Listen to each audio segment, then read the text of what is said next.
Good morning, my name's Brian Law. I wanted to talk to you today about clock number 19.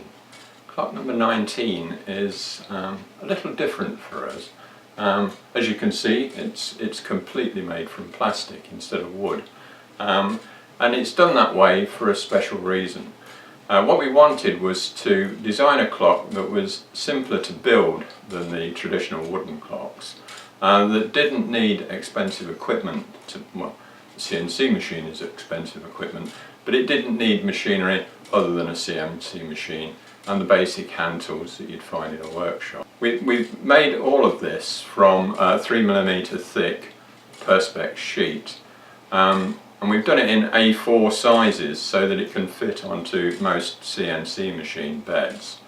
And we've designed the clock such that all of the components that would normally be turned can actually be produced on the CNC machine by a technique of layering. That is, building the components up layer by layer to form the whole. And then using solvent bonding and steel pins to hold the component together. I'd like to show you now a small demonstration of how this process works before going into a full demonstration of how we put the clock together. What I'm going to do now is to demonstrate the technique of joining two components with solvent bonding. We've got a typical example here of this small square pillar, the type of thing that's used in clock 19, and a flat piece of Perspex. Ideally you should rough the surfaces up to get a good bond between the two, but I can demonstrate it here without that. What we're going to use is a syringe, a simple syringe, which has got a liquid solvent adhesive in it. I'll just fill this up for you now and we can demonstrate the technique.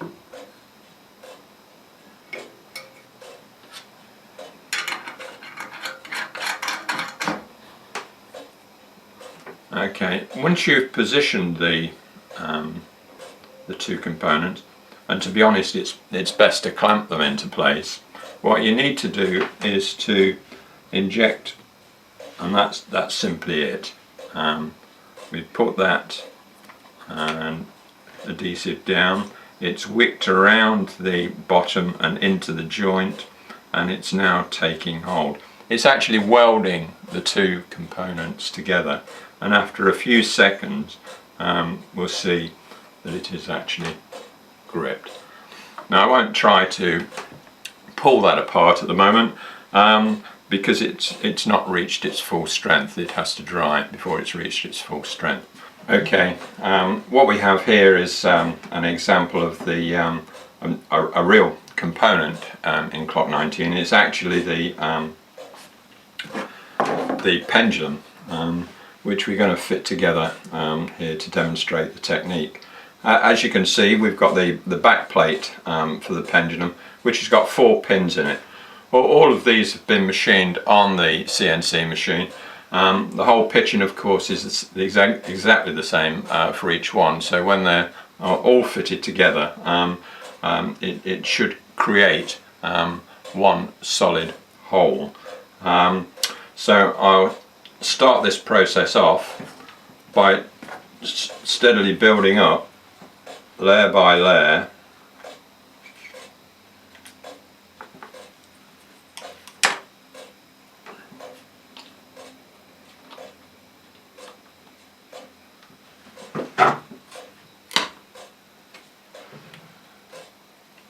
each of the components going into a place one at a time. The thin material used in this is very good for spreading out across the whole of the component, so that when you put the two components together you immediately get a good joint between the two parts. A little bit of excess there which we can mop up with a small piece of cloth.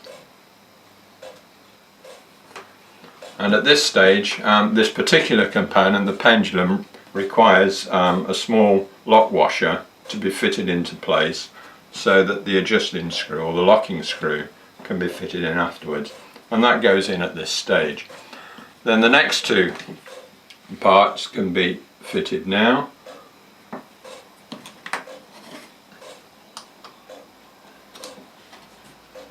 And there we go. Just holding it for a few seconds while it takes. And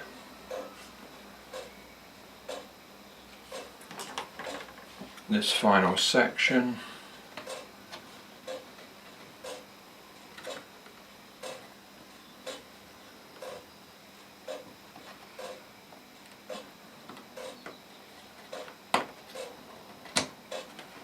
There we go.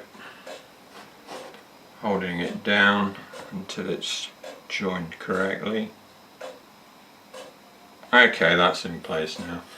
And then for the final piece, the top plate, which has got a groove in it into which the pendulum rod will eventually slide.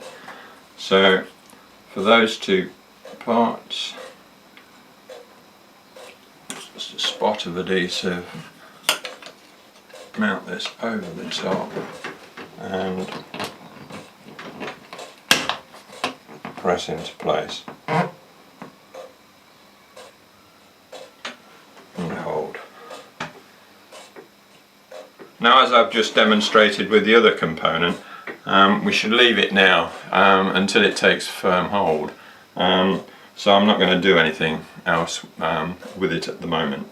But that essentially is how we will build up a lot of the components in the clock, creating layer upon layer to build up the thickness and generate different features at different levels. It's a most useful technique if you've not got sophisticated equipment, and essentially it can be done with these simple thin materials. Okay, what we're going to do now is to start the build process. As you can see from this, we're starting with the back frame, this component. This has already had all the major pieces actually glued to it, solvent bonded. It's got the two square tubes that hold the threaded rod and the nuts to clamp the two parts together. These are the spacers. There's the support for the bottom one, which gives the whole structure some stability. We've already fitted the bearings into the holes on the back frame, and also fitted the bearing covers on the back surface as well. There's a pivot here for the pendulum that's been fitted, along with two spacers at the bottom, which support the clock at the bottom end. And at the top we've got a spacer that supports the clock at the top end. The screws go through these three positions to hold the whole assembly to the wall, and we'll see that later on. So essentially that's the back frame onto which everything else is going to be built. So having completed all the welding or solvent welding of the back frame, we can now start looking at the components that fit to it. This is the first one. This in fact is the escapement. The escapement's fitted with a central spigot or shaft, a spacer on there to hold it off from the back frame, and two pins that go around the sides of the frame to hold the yoke in position. When this is fitted to the frame, as it is here, and the yoke's fitted to the back, the yoke picks up the pendulum, so the movement between this and the pendulum is held rigid. Okay, so as you can see, I partly assembled this. Very tricky to get these little screws and nuts into position. To hold that nut in place while you fit in the screw, I actually used a small rod with a bit of blue tack on it to hold the screw in to hold the nut in place while I put the screw in, and screwed these two components in. Important these components. These are the pallets. These are what engage with the escapement wheel. They're clamped in position, as we say, with these screws, and held in place with the clamps, the yellow clamps here we've got on the outside. When you're setting this up, you can set it up so that the pallets are level with the side of the escapement, and the top of the pallet is level with the top of the escapement. That should put you roughly in the right place, so that when you've got it all assembled up, hopefully it should work first time.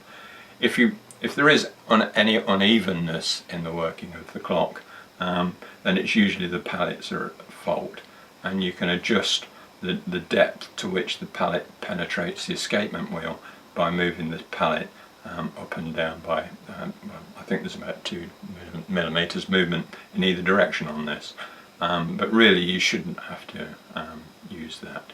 So that's the escapement. That's the first part that we're going to fit to the clock. As I say, it's fitted through the bearing hole at the top, pushed right through, and then the yoke, this component, is fitted to it.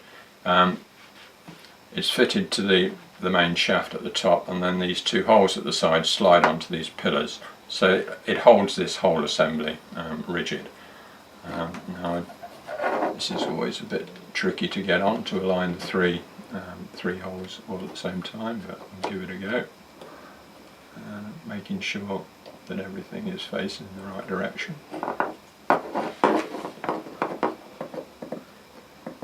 And pushing it down to within a